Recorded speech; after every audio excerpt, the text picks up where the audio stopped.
بالقاسم المصطفى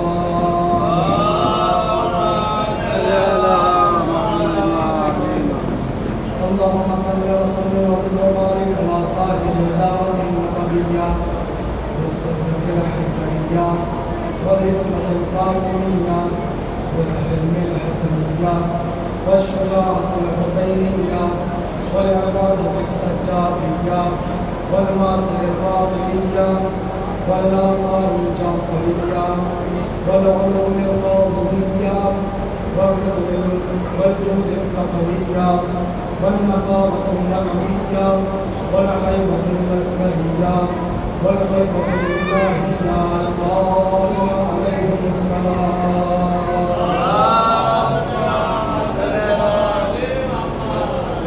ولعنة الله على أعدائهم أجمعين من يومنا هذا إلى قيام يوم الدين. أما بعد فقد قال الله تبارك وتعالى في محكم كتابه المجيد والقرآن الحميد وقوله الحق. بسم الله الرحمن الرحيم. أقم الصلاة لدلوك الشمس إلى وسط الليل وقرآن الفجر إن قرآن الفجر كان مشهودا. اللهم صل على محمد وعلى محمد.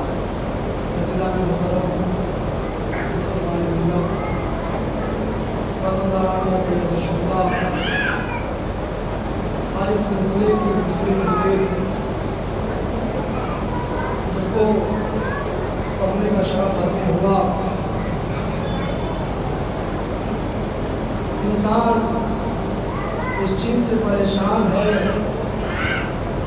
کہ ہم پوری اپنی زندگی لگا رہے ہیں, ہم پوری اپنی کوشش کر رہے ہیں, ہم پوری اپنی جان لگا رہے ہیں, پورا پیسہ خرچ کر رہے ہیں, لیکن پھر بھی نہ جانے یہ عذابات ختم کیوں نہیں ہوتے. آخر ان میں ایسی کیا چیز ہے کہ ہم ان پر بارود مارتے ہیں, ہم ان پر میزائلیں مارتے ہیں, ہم ان پر بم پھوڑتے ہیں, ہم ان کو تباہ کرنے کی کوشش کرتے ہیں, لیکن آخر ایسی کیا چیز ہے جو ان کو تباہ نہیں ہونے دیتی, آخر ان کو مٹنے نہیں دیتی؟ ایسی کیا چیز ہے؟ تو انہیں شاید یہ نہیں پتا کہ عزادار کہتے ہیں دعائے فاطمہ الزہرا سلام اللہ علیہا,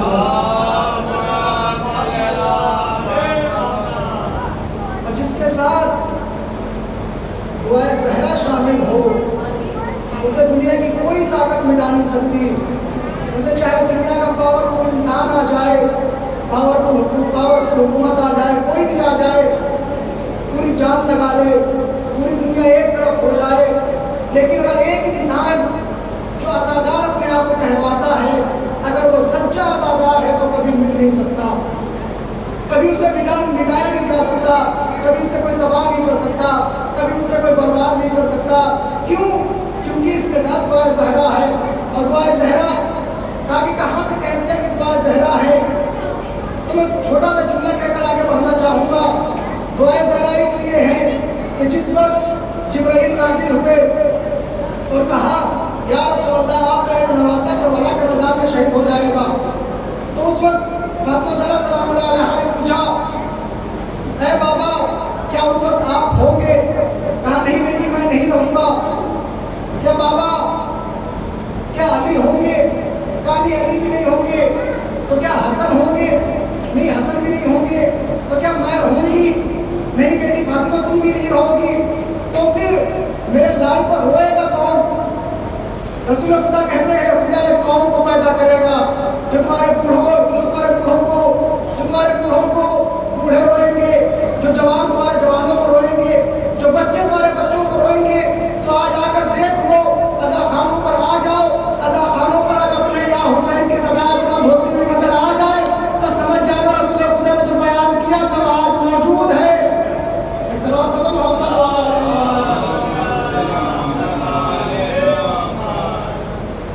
میں نے جہاں سے چھوڑا تھا وہیں سے آگے بڑھوں گا. بسم اللہ الرحمن الرحیم. اقم الصلاۃ لدلوک الشمس الی غسق الليل وقرآن الفجر ان قرآن الفجر کان مشہودا. نماز کو قائم کرو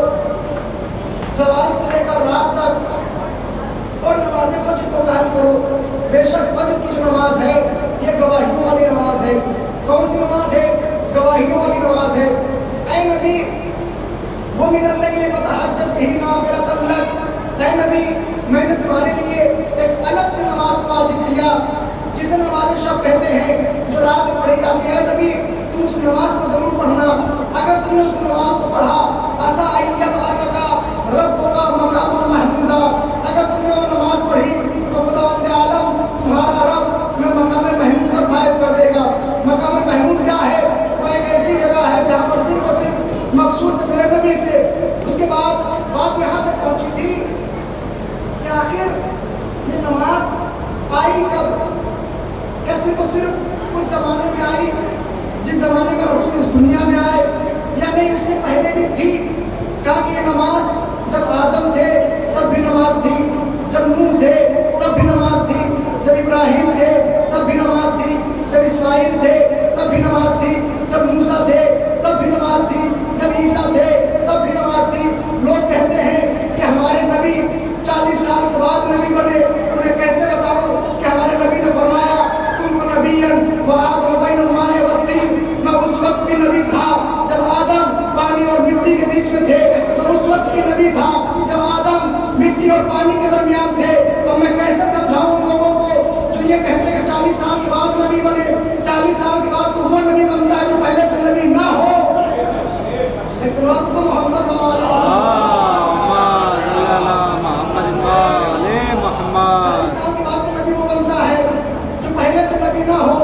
لیکن ہمارا رسول تو ہمارا نبی تو خود اپنے منہ سے اعلان کر رہا ہے کہ میں اس وقت بھی نبی تھا. کہ جب آدم کون ہے؟ پہلے آدم کو پہچانوائیے، پہلے آدم کو پہچانیے. آدم وہ انسان ہے، وہ بشر ہے جو ہم سب کے باپ ہیں. بہت ہی چھوٹا میں نے جملہ کہا. آدم وہ ہے جو پوری انسانیت کے، پوری بشریت کے باپ ہے. اور باپ کون ہوتا ہے؟ جو سب سے پہلے ہوتا ہے. بیٹے کب آتے ہیں؟ تو پہلے باپ ہو، بعد میں بیٹے آتے ہیں. یعنی یہ پوری دنیا جو اس وقت ہماری نظروں کے سامنے ہے، اس وقت 7 ارب 8 ارب جتنی بھی آبادی ہے دنیا میں، سب کے سب کس کی اولاد ہیں؟ کہا جناب آدم کی. جناب آدم کب پیدا ہوئے؟ خدا کا حکم ہوا ہے فرشتوں میں ایک پتلا بنانے والا ہوں، جب میں اس پتلے کو بنا دوں تو جب اس میں روح پھونک دوں تو تم سب کے سب سجدے میں گر جانا. بہت توجہ چاہو، ذرا میرے ساتھ جڑ جائیے. جب میں پتلا بنا دوں پتلے میں جیسے روح کو پھونکوں تم سب کے سب سجدے میں گر جانا، سب کے سب سجدے میں گر جانا. سب کے سب جیسے ہی خدا عالم نے روح کو پھونکا سب کے سب سجدے میں گرے الا ابلیس. بہت توجہ چاہو، الا ابلیس. ابلیس نے مخالفت کی. خدا نے کہا استکبر ام کان من العالین، تو نے استکبار کیا، کیا تو عالین میں سے ہو گیا؟ بہت توجہ، کیا تو عالین میں سے ہو گیا؟ مطلب کیا ہے؟ یعنی اس زمانے میں خدا عالم نے یہ پیغام دے دیا اگر کوئی میرے بنائے ہوئے ہادی کی مخالفت کرے گا تو وہ کل بھی جہنمی تھا، آج بھی جہنمی ہے. سلوات پڑھو محمد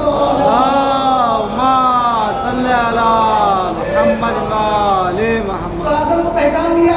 آدم کون ہے؟ ہم سب کے باپ. خلق کب ہوئے؟ ہزاروں سال پہلے. تو خدا کہتا ہے کہ اے آدم تمہیں سب نے سجدہ کیا. آخر سجدہ کرنے کی وجہ کیا تھی؟ سب نے سجدہ کیوں کیا؟ لوگ آج کہتے ہیں کہ ہم علی کو اتنا بڑا کیوں مانتے ہیں، ہم کیوں علی کو اتنا بڑا مانتے ہیں، ہم نبی کو کیوں اتنا بڑا مانتے ہیں؟ تم غلو کر جاتے ہو. ہم غلو نہیں کرتے، کیونکہ غلو وہ کرتا ہے جس کو اہل بیت کی حد پتہ ہو. ہمیں اہل بیت کی حد ہی نہیں پتہ. حد سے بڑھاتا وہ ہے کہ جس کو حد پتہ ہو. ابھی مجھے کسی انسان کی حد پتہ ہو کہ انسان اتنے پیسے کا آدمی ہے، اس کی حد انسان یاد دلا سکتا ہے کہ تمہاری حد اتنی ہے. لیکن اگر انسان کو یہی نہ پتہ ہو کہ اس کی حد کتنی ہے تو اس کو حد کیسے یاد دلائے گا؟ تو مجھے اہل بیت کی حد ہی نہیں پتہ تو میں غلو کیسے کروں گا؟ اسی لیے نبی نے کہا اے علی تم وہ انسان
کہہ رہا.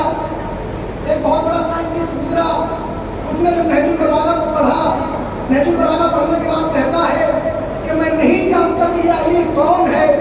اسے نہیں پتا کہ علی کون ہے, لیکن ایک جملہ کہتا ہے کہ یہ علی جس کی میں نے نہج البلاغہ پڑھی, یہ علی یا تو اس نے خود نے دنیا بنائی یا جب دنیا بن رہی تھی اپنی نظروں سے دیکھ رہا تھا.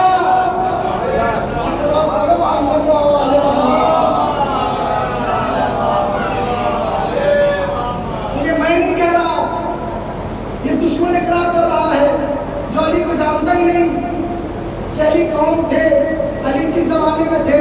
آخر میں کیوں نہ فضیلت بیان کروں, کیونکہ فضیلت تو اس کی ہوتی ہے جس کے فضائل ہوتے ہیں. فضائل تو اس کے بیان کیے جاتے ہیں جس کے فضائل ہوتے ہیں, اور جس کے فضائل ہی نہ ہو اس کے فضائل کہاں سے ڈھونڈ کے بیان کیے جائیں. لوگ کہتے ہیں اتنے زیادہ فضائل کہاں سے آ گئے, اتنے زیادہ فضائل کہاں سے آ گئے. میں ایک چھوٹا سا جملہ دے کر آگے بڑھنا چاہتا ہوں. ہم نے کتابیں نکالنی شروع کی, کتابیں پڑھنے شروع کی. صرف ہماری شیعوں کی کتابوں میں نہیں بلکہ اہل سنت کی کتابوں میں موجود ہے النظر الی الکعبۃ عبادہ, کعبے کی طرف دیکھنا عبادت ہے. تھوڑا سا اور آگے بڑھے, آگے جب بڑھے تو ہم نے کیا دیکھا, ایک اور حدیث ملی النظر الی المصحف عبادہ, قرآن کی طرف دیکھنا عبادت ہے. بہت توجہ چاہو, میرے ساتھ کیوں جائیے گا, بس قرآن کی طرف دیکھنا عبادت ہے. جس میں اپنی کتابوں سے بیان نہیں کر رہا ہوں بلکہ اہل سنت کی کتابوں میں یہ موجود ہے. اس کے بعد آگے بڑھا, ایک حدیث ملی النظر الی العالم عبادہ, عالم کی طرف نظر کرنا عبادت ہے. 3 حدیثیں ہو گئی. تھوڑا سا اور آگے بڑھے, کتاب پڑھتے رہے. ایک جگہ ملا النظر الی الوالد عبادہ, والد کے چہرے کی طرف دیکھنا عبادت ہے. اب میں کہوں گا اگر آپ کعبے کی زیارت کر رہے ہیں تو کیا قرآن کو دیکھ سکتے ہیں؟ بہت توجہ چاہیے. اگر آپ کعبے کو دیکھ رہے ہیں تو کیا آپ قرآن کی زیارت کر رہے ہیں؟ کہا نہیں. ایک وقت میں سے ایک کی زیارت ہو سکتی ہے. کیا آپ والد کو دیکھ رہے ہیں تو کیا کعبے کی زیارت ہو رہی ہے؟ کہا نہیں. اگر والد کو دیکھ رہے ہیں تو صرف والد کی زیارت ہوگی, صرف والد کی زیارت کا عبادت کا ثواب ملے گا. اگر کوئی انسان عالم کو دیکھ رہا ہے تو کیا قرآن کو بھی دیکھ رہا؟ کہا نہیں. تو کہا کہ کسی ایسے انسان کو تلاش کرو جس کو دیکھنے کے بعد کعبے کا بھی ثواب مل جائے, عالم کا بھی ثواب مل جائے, والد کا بھی ثواب مل جائے, قرآن کا بھی ثواب مل جائے. تو دنیا میں صرف اور صرف ایک ہی انسان نظر آیا, النظر الی وجہ علی بن ابی طالب عبادہ, علی کے چہرے کی طرف دیکھنا عبادت ہے. اس کا مطلب کیا ہوا؟ علی کے چہرے کی طرف دیکھتے رہو, قرآن کا ثواب ملتا رہے گا. علی کے چہرے کی طرف دیکھتے رہو, قرآن کا ثواب ملتا رہے گا. علی کے چہرے کی طرف دیکھتے رہو, کعبے کا ثواب ملتا رہے گا. علی کے چہرے کی طرف دیکھتے رہو, عالم کا ثواب ملتا رہے گا. علی کے چہرے کی طرف دیکھتے رہو, والد کو دیکھنے کا ثواب ملتا رہے گا.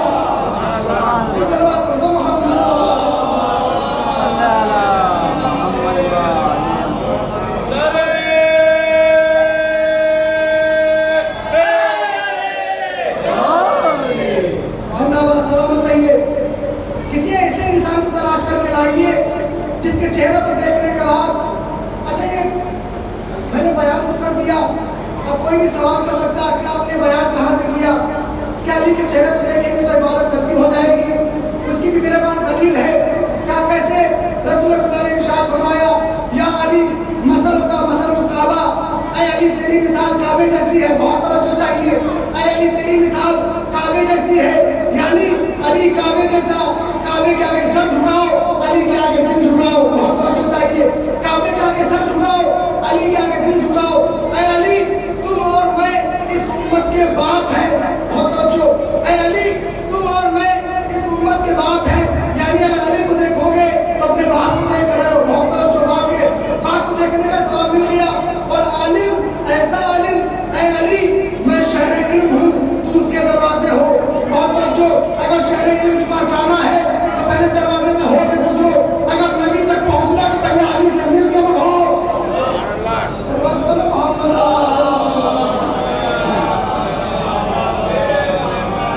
اچھا, میں نے 3 دلیلیں دیکھی. اے علی تمہاری مثال کعبے جیسی ہے. اے علی تم اور میں اس امت کے باپ ہیں, یعنی باپ کو دیکھنے کا بھی ثواب مل گیا, کعبے کو دیکھنے کا بھی ثواب مل گیا. آگے اتنے بڑے کہ نبی نے کہا میں شہر علم, تم اس کے دروازے, یعنی عالم ہونے کا بھی ثبوت مل گیا. دلیل مل گئی، اب بچا کیا؟ قرآن۔ تو نبی نے فرمایا کہ میں صرف دو چیزیں چھوڑ کے جا رہا ہوں، ایک قرآن، ایک عطرت، ایک اہل بیت۔ اگر تم میں سے کسی نے بھی ان دونوں میں سے کسی ایک کو لیا، بہت توجہ چاہیے، اگر تم میں سے کسی نے صرف ایک کو لیا وہ بھی ہلاک، اگر کسی نے صرف اہل بیت کو لیا وہ بھی ہلاک، اگر کسی نے صرف اور صرف قرآن کو لیا وہ بھی ہلاک۔ کیا لینا چاہیے؟ میں دو چیزیں چھوڑ کے جا رہا ہوں، دونوں کو ایک ساتھ لینا ہے۔ کس کی چیزوں کو؟ قرآن کو، اور کس کو؟ اہل بیت کو۔ یا نبی اللہ، آخر قرآن کے ساتھ اہل بیت کو کیوں کہا؟ اس لیے کیونکہ جس کو قرآن سامنے سمجھ میں نہ آئے وہ قرآن ناطق کے پاس چلا جائے۔ بہت توجہ چاہیے، جس کو قرآن سامنے سمجھ میں نہ آئے وہ قرآن ناطق کے پاس چلا جائے۔ مطلب کیا ہوا؟ مطلب یہ ہوا کہ علی قرآن بھی ہے، بہت توجہ، علی کعبہ بھی تھی، علی کعبہ بھی تھے، علی قرآن بھی ہو گئے، علی والد بھی ہے، علی عالم بھی ہے، اور میں کیوں نہ کہوں علی اس ذات کا نام ہے جو آدم کا وارث ہے، علی اس ذات کا نام ہے جو ابراہیم کا وارث ہے، علی اس ذات کا نام ہے جو ابراہیم کا وارث ہے، علی اس ذات کا نام ہے جو اسماعیل کا وارث ہے، علی اس ذات کا نام ہے جو ابراہیم کا وارث ہے، علی اس ذات کا نام ہے جو عیسیٰ کا وارث ہے، علی اس ذات کا نام ہے جو موسیٰ کا وارث ہے، علی اس ذات کا نام ہے جو محمد مصطفیٰ کا وارث ہے۔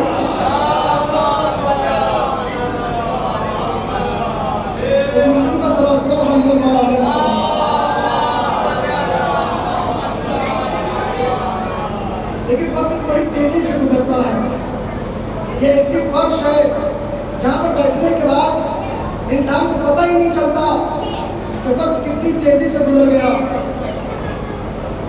انسان اس میں حیرت میں پڑا ہوا ہے۔ ہم نے کہا کہ علی اس ذات کا نام ہے جو دنیا کی تمام مخلوقات کو رزق بانٹتا ہے۔ لوگوں نے پوچھنا شروع کر دیا، رزق دینا تو خدا کا کام ہے، رزق دینا تو خدا کا کام ہے، یہ علی نے کہاں سے بانٹنا شروع کر دیا؟ آخر علی کہاں سے بانٹ رہے ہیں؟ تو شاید انہوں نے وہ آیت نہیں پڑھی جو شب ہجرت بستر پر جب سوئے تو وہ آیت نازل ہوئی، بسم اللہ الرحمن الرحیم، وَمِنَ النَّاسِ مَن يَشْرِي نَفْسَهُ ابْتِغَاءَ مَرْضَاتِ اللَّهِ وَاللَّهُ رَءُوفٌ بِالْعِبَادِ۔ لوگوں میں سے کچھ لوگ ایسے ہوتے ہیں کہ جو مرضی خدا کو خرید لیا کرتے ہیں۔ اب جس نے مرضی خدا کو خرید لیا ہو اسے پتا ہے کہ کس کو رزق دینا ہے، اسے پتا ہے کہ کس کے اوپر ظلم کرنا ہے، کس کے اوپر ظلم اگر ہو تو اس کو کیسے روکنا ہے، اسے پتا ہے کہ عدل و انصاف کیسے کرنا ہے، اسے پتا ہے کیونکہ وہ ید اللہ ہے، کیونکہ وہ عید اللہ ہے، کیونکہ وہ وجہ اللہ ہے، اسے سب پتا ہے کہ کس کے ساتھ کیسا سلوک کرنا ہے۔ اب انسان، میں واقعہ پڑھ کے جلدی سے گزرتا ہوں، ایک انسان مولا کی بارگاہ میں آیا، اے مولا، اے علی کیا کر رہے ہیں؟ مولا علی نے یوں کر کے اشارہ کیا، کہا لوگوں کو رزق بانٹ رہا ہوں، بہت توجہ چاہیے، کہا لوگوں کو رزق بانٹ رہا ہوں۔ اس نے سوچا کہ یہ موقع غنیمت ہے علی کو جھٹلانے کا، فوراً جلدی سے گھر کی طرف بڑھا، گھر سے ایک بوتل اٹھائی، بوتل اٹھا کر راستے میں چلتے اس کو ایک چونٹی مل گئی، اس نے چونٹی کو اٹھایا، چونٹی کو اٹھانے کے بعد اس نے شیشی میں رکھ لیا، بہت توجہ چاہیے، اس نے شیشی میں رکھ لیا، علی کے پاس پہنچا، یا علی آپ سب کو رزق بانٹ چکے؟ علی نے کہا یہاں سب کو رزق بانٹ دیا۔ یا علی سچ میں کیا سب کو رزق بانٹ دیا؟ بہت توجہ چاہیے، اے علی کیا سب کو رزق بانٹ دیا؟ سچ میں سب کو رزق بانٹ دیا؟ ہاں میں نے سب کو رزق بانٹ دیا۔ یا علی تھوڑی سا سوچ لیجیے ایک بات، کیونکہ ہوتا ہے کبھی کبھی کہ بعض لوگوں کو رزق نہ پہنچے، ہوتا ہے کبھی کبھی کہ آپ رزق بانٹ رہے ہو کچھ لوگوں تک نہ پہنچا ہو۔ علی نے اس کی طرف دیکھ کر مسکرائے، مسکرانے کے بعد کہتے ہیں اے شخص تو دھیان رکھ جو تو شیشی میں ایک چونٹی کو لے کر آیا ہے اس کے بھی منہ میں دیکھ لو، اس کا بھی رزق پہنچ چکا ہے۔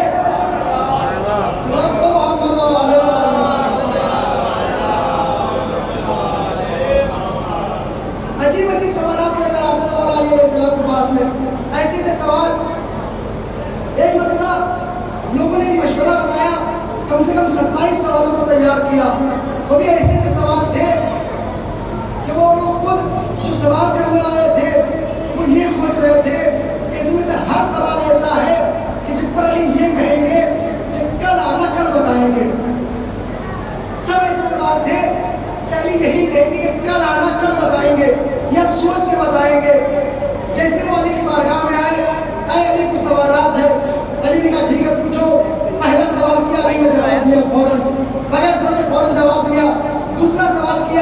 علی نے فوراً جواب دیا.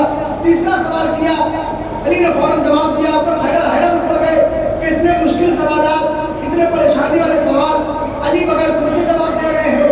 6 سوالات تک پہنچے تھے, اس کے بعد اپنے سوالات بھول گئے. علی نے کہا کیا میں تمہارے سوالات کا جواب دوں؟ میں تمہارے سوالات کا جواب دے رہا ہوں, کیا میں تمہیں یہ بھی بتاؤں کہ تمہارا سوال کیا تھا؟ اور وہ گھبرائے. کہا اے علی, میں یہ تو مانتا تھا کہ آپ وارث رسول ہے, لیکن یہ نہیں پتا تھا کہ آپ عالم کل لدنی ہے. ایک سوال کرو